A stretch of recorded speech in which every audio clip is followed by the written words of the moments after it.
Nah, baik nih Pak Sagi. Kemudian ada juga isu berkembang di masyarakat. Sekarang begini nih Pak Sagi. Ini kita cuman menyampaikan aspirasi masyarakat. Clue yang pertama disampaikan masyarakat kesehatan, terutama proyek rumah sakit itu satu.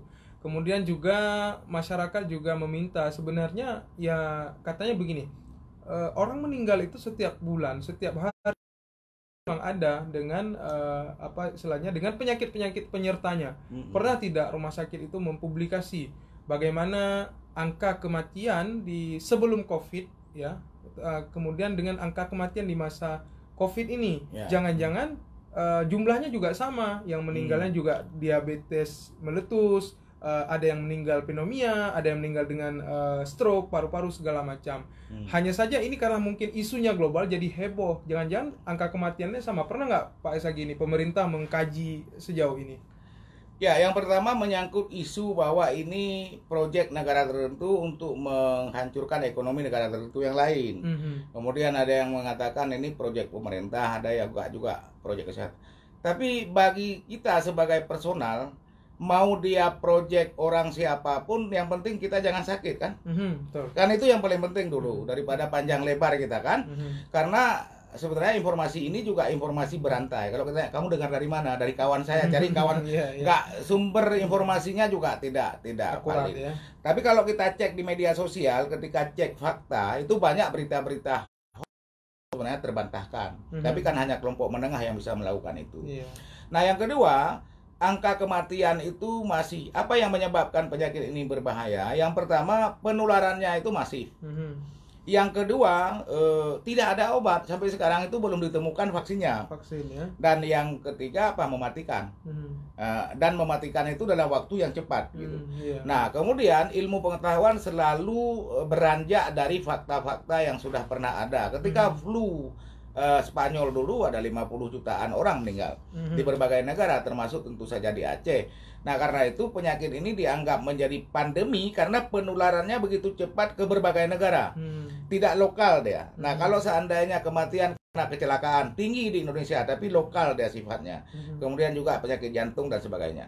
Nah, kalau di angka kematian rata-rata, kalau kita lihat angka kematian rata-rata di data-data statistik kesehatan itu akan dapat. Ya, karena itu misalnya kemarin mau kita lihat apakah di daerah tertentu betul tidak ada kasus, atau karena deteksi kasus yang lemah, atau karena memang tidak ada rapid test namanya. Gampang juga dilihat dari data-data statistik apakah angka kematian rata-rata melonjak atau tidak. Ya kan?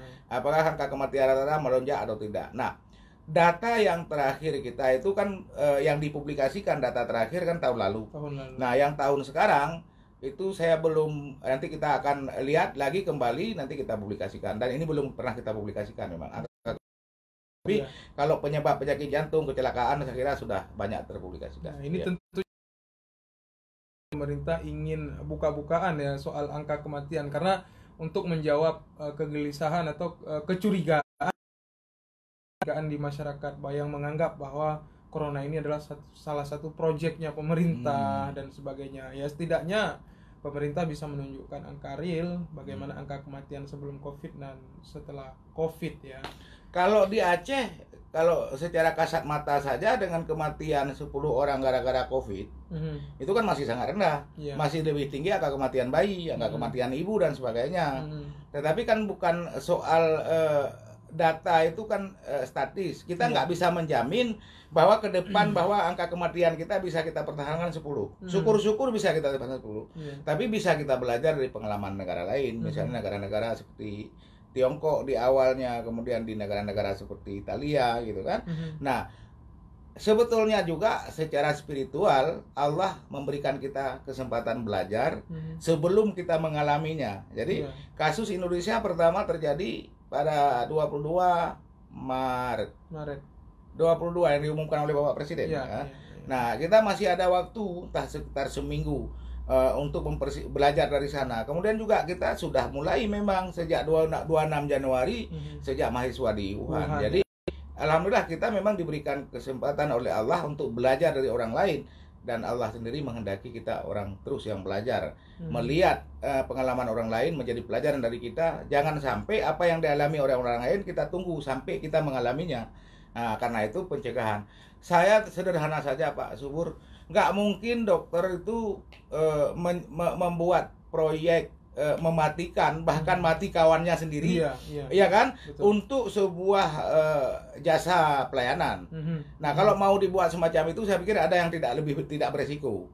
Ada yang lebih tidak beresiko kan? Kalau orang diari rame-rame kan bisa juga dibikin dengan ilmu pengetahuan sekarang. Tetapi ilmu pengetahuan, para ilmuwan akademisi bukan hanya bekerja dengan keahlian, tetapi juga bekerja dengan tanggung jawab moral dan juga bertanggung jawab kepada Tuhan yang Maha Kuasa. Apalagi di Aceh. Kalau seandainya ada dokter yang semacam itu, saya pikir keimanan mungkin sudah lepas dari tubuhnya kan? Nggak mungkin. Saya kira sederhana sajalah. Kalau seandainya memang mau yang seperti itu, kenapa harus korban? Banyak orang ya. Mereka temannya sendiri dan banyak sekali yang meninggal itu adalah dokter-dokter ahli, senior, konsultan yang sangat langka. Untuk mendidik kembali orang semacam ini butuh waktu 10-20 tahun gitu. Dan seperti ini, yang juga terpapar kemarin ya, 4 dokter PPDS 4 dokter PPDS, mereka sedang sekolah, mereka tidak dapat apa-apa dari sini karena memang yang mendapatkan bayaran khusus dari Departemen Kesehatan mereka yang menangani pasien COVID. Tetapi jangan lupa di rumah sakit itu begitu pasien masuk pertama itu, kalau di Banda Aceh ada langsung IGD Pinere misalnya. Langsung kalau sudah teridentifikasi dia orang yang ODP, orang dalam pemantauan. Tetapi kalau datang ke IGD memang sebagai pasien biasa, kecelakaan yang sebenarnya juga OTG, masuk lewat IGD biasa dan tidak menggunakan APD lengkap karena itu bukan tempat pelayanan COVID. Nah, itu beresiko juga bagi petugas. Nah, karena itu saya membantah kalau ini adalah proyek. Bahwa di dunia internasional kita nggak tahu karena tidak semua isi dunia kita ketahui. Betul. Tetapi sesampai di Indonesia, sesampainya di Aceh, nggak mungkin ini terjadi karena apa? Ada resiko yang langsung dihadapi sendiri. Kalau memang harus melakukan, kenapa yang harus beresiko bagi diri sendiri dan bagi keluarganya. Mereka nggak boleh pulang 14 hari Pak Subur kalau dia menangani pasien beresiko, dia harus diisolasi, dia nggak bisa ketemu anaknya dan nggak bisa ketemu keluarganya. Jadi saya sarankan kepada masyarakat, apapun isu yang berkembang, bahwa mencegah itu kewajiban, menjaga mudarat kita kepada orang lain itu kewajiban, dan kita menjaga keluarga, menjaga tetangga, dan menjaga orang-orang yang kita sayangi di sekitar kita itu lebih penting daripada misalnya mempercayai isu. Ya, kalau memang kita dengan percaya isu itu lalu kita nggak kena, ya nggak apa-apa. Ternyata kan kena juga gitu. Artinya memang sekarang yang dihadapi oleh pemerintah Aceh ini memang menghadapi penanggulangan percepatan pencegahan COVID. Juga satu lagi menghadapi nih gelombang masa pikiran masyarakat yang menduga-duga ya. Iya. Karena itu perlu acara-acara seperti ini Pak Subur. Untuk mencerahkan. Untuk mencerahkan. Sebenarnya cara stimulir pikiran sehingga kita tidak terbawa dengan isu-isu yang tidak penting. Kadang-kadang begitu kita dengar, oh ini proyeknya si E untuk si A, lalu kita kendor pelayanan protokol kesehatan. Tapi ingat aja intinya, mau proyek siapapun katakanlah ini mau dipercaya, tapi percayalah untuk cuci tangan pakai sabun, pakai masker, jaga jarak supaya keluarga kita nggak kena. Jangan gara-gara bisnis orang lain kita yang meninggal gitu. Nah ini kan ini penting. Jika memang itu bisnis. Kalau memang itu bisnis. Tapi sederhananya janganlah gara-gara orang berbisnis keluarga kita meninggal. Itu yang paling penting kita sadari itu. Walaupun sifatnya belum terverifikasi, masih saya anggap hoax, saya kira ya. Dan semuanya di negara juga mengalami hal yang hal yang sama gitu, bukan hanya di Aceh gitu kan. Sekarang orang berlimpah informasi, bukan kurang ya, lewat media sosial, lewat dibutuhkan kecerdasan memilih dan memilah mana informasi yang bermanfaat. Share lah yang bermanfaat, disaing bermanfaat untuk diri, juga beramal kita karena menolong orang lain. Nah, ini kita sudah di bagian akhir, Saudara Lun, pendengar Serambi FM dan juga fanpage serambinews.com. Ada satu lagi pertanyaan yang kelupaan saya tanyakan tadi, soal yang juga tidak dipercayai oleh masyarakat, itu soal penanganan jenazah di Rumah Sakit Zainal Abidin bagi setiap korban yang meninggal dunia. Bahkan fenomena kemarin kita juga sempat mendapatkan informasi dari Pak SAG itu ada keluarga yang tetap merebut tetap meminta jenazahnya untuk difarzu kifayahkan di rumah tanpa protokol kesehatan. Namun ada juga keluarga itu dari Abdia kalau tidak salah kemarin. Itu sangat diapresiasi oleh pemerintah Aceh. Kan beliau meninggal ketika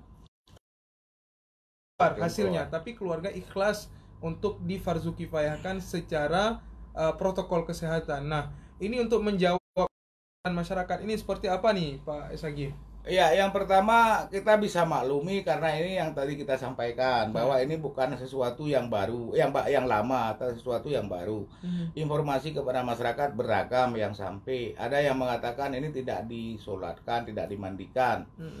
Nah, kemudian dengan kasus-kasus terakhir, akhirnya MPU juga mengeluarkan fatwa bahwa proses penanganan jenazah yang dilakukan di Rumah Sakit Umum Zainal Abidin itu sesuai dengan syariat Islam.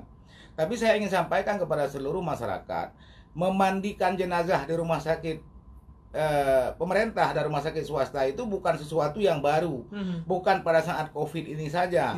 Bahwa petugas pemularasan jenazah itu sudah ada sejak zaman saya paham kesehatan itu. Orang di sana itu ada ada ustazah yang menangani jenazah sesuai dengan jenis kelamin.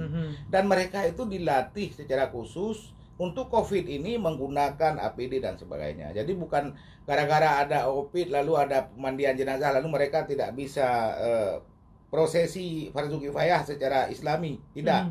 Nah, di rumah sakit yang ada orang non-Islam juga disediakan sesuai itu. Itu sudah terjadi. Nah, di Aceh tentu saja tadi lagi-lagi awal terus-menerus. Kemarin Serambi Indonesia mungkin 3 hari yang lalu juga memberitakan dari PLT Ketua MPU Tengku Faisal Ali atau Lim Faisal juga dengan tegas mengatakan. Nah, protokol yang dilakukan di sana apa? Pertama, virus ini tidak boleh menular ke ketika jenazah ini meninggal, konon kata ahli virologi, itu cairan tubuhnya tinggi, di dalam setiap tetesan cairan itu mengandung jutaan virus. Nah, bisa keluar lewat segala lubang hidung mulai dari hidung, mulut, hidung, dan dubur. Nah, di rumah sakit itu sudah tersedia ruang khusus yang memang hanya petugas yang ada di dalam. Kemudian petugas juga tersedia alat-alat untuk menyiram jenazah itu dengan alat yang sudah tersedia sehingga persentuhan antara petugas dengan jenazah kecil, tetapi proses itu bisa dilakukan dengan sempurna. Kemudian mereka juga menggunakan APD lengkap, semuanya. Kemudian prosesi yang dilakukan kemarin sudah disosialisasikan juga ditayamumkan sesuai dengan kondisi jenazah, dikafani, dibersihkan, disterilkan, kemudian dikafani sesuai dengan syariat. Kemudian di atas kafan itu juga didesinfektan lagi, kemudian baru diberikan plastik. Kemudian setelah itu dimasukkan ke dalam kantong, baru didesinfektan lagi, kemudian baru masuk ke peti jenazah COVID-19. Kemudian ditutup, dibaut rapi, kemudian di pinggirnya disilikon. Disilikon supaya apa? Supaya tidak ada cairan yang menetes. Kemudian disilikon, setelah semuanya dibalut lagi dengan plastik, baru angkat ke mobil jenazah. Nah, yang lebih penting di rumah sakit itu cairan jenazah tadi tidak mengalir ke saluran umum. Nah, mengalir ke tempat yang sudah ditetapkan. Dan tidak perlu ada kekhawatiran setelah semua prosesi pemandian dilakukan. Yang sholatkan itu siapa? Ustadz di sana, beliau jadi imamnya dengan makmum 1-3 orang, dan ketiga-tiganya ini menggunakan APD lengkap, jadi seperti astronot.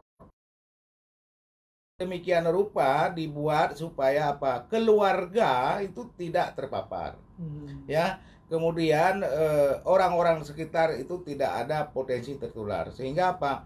yang sudah meninggal ini itu adalah waktu terbaik yang sudah ditetapkan oleh Allah, dan beliau pulang ke pangkuannya yang kita ikuti dengan doa. Kita sertai dengan doa, tapi kita ikhlaskan proses ini dengan protokol sehingga kita keluarga tidak ikut membuat jenazah merasa juga meninggalkan sesuatu yang mudarat bagi orang lain. Saya kira ini masyarakat kita sudah semakin paham. Mudah-mudahan tidak ada lagi terjadi pengambilan jenazah, dan itu dipercayakan saja ke rumah sakit. Baik di kabupaten kota sama prosesnya.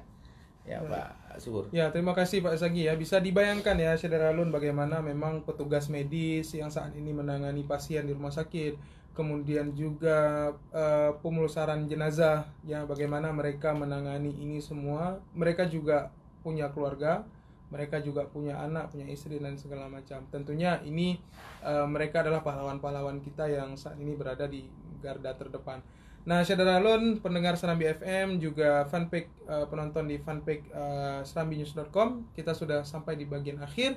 Untuk bagian akhir kita akan mendengar dari Pak SAG terkait dengan kewaspadaan kita dalam menjelang Idul Adha dan tetap protokol kesehatan.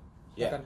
Yang pertama, saya ingin mengucapkan selamat merayakan Hari Raya Idul Adha. Mohon maaf atas segala kekurangan karena setiap hari memberikan informasi atas segala kekurangan dan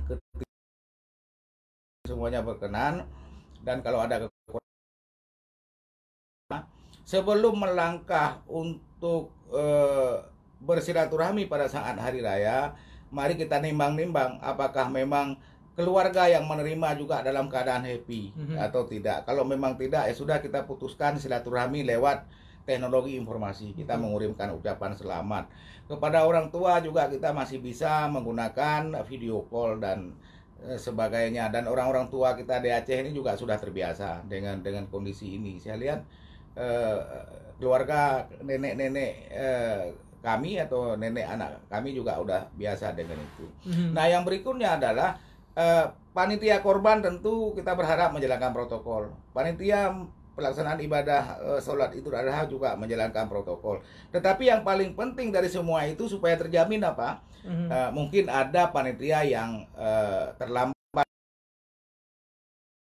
Ya, kesadaran individu masing-masing. Kalau memang secara individual kita nggak yakin, kita jalankan apa yang kita lakukan secara disiplin protokol kesehatan, dan kemudian kalau kita anggap nggak yakin, ya praktekkan sendiri saja. Ingatkan orang, kalau memang lagi antrian ngambil daging kurban, ingatkan jarak dari kejauhan, dan kalau bisa ambil saja pada saat menjelang akhir, kan orangnya sudah sedikit. Jadi kesadaran individu itu yang membuat nanti menjadi kesadaran kolektif sehingga menjadi kesadaran masyarakat.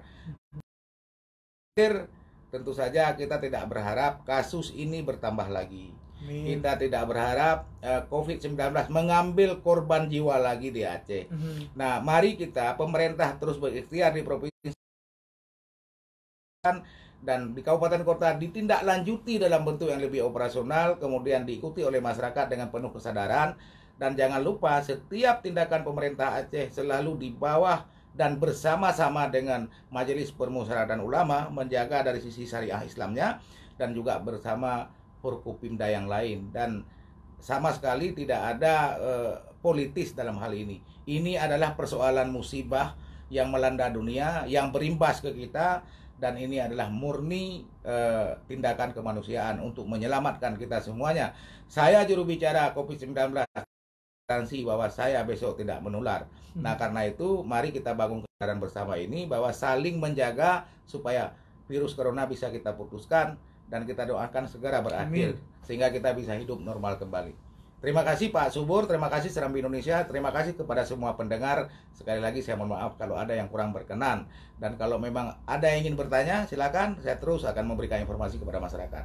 Terima kasih. Terima kasih Pak SAG yang sudah memberikan, mencerahkan kita terkait COVID-19 dan juga bagaimana tata cara kita menjaga protokol kesehatan di saat berlebaran Idul Adha. Berlebaran adalah sebuah ritual keagamaan kita, namun protokol kesehatan juga tetap harus kita junjung tinggi. Terima kasih Pak SAG, sukses terus untuk tugasnya. Selamat Hari Raya Idul Adha. Sampaikan salam kami Pak kepada Pak PLT dan juga Pak Sekda dan seluruh Insya Allah segera kami sampaikan. Ya juga beliau mengucapkan selamat Hari Raya Idul Adha kepada seluruh masyarakat. Ya, mudah-mudahan kita saling diampuni juga dilindungi. Assalamualaikum warahmatullahi wabarakatuh. Ya, saya Subur Dani, jurnalis Harian Seram Indonesia undur diri. Assalamualaikum warahmatullahi wabarakatuh.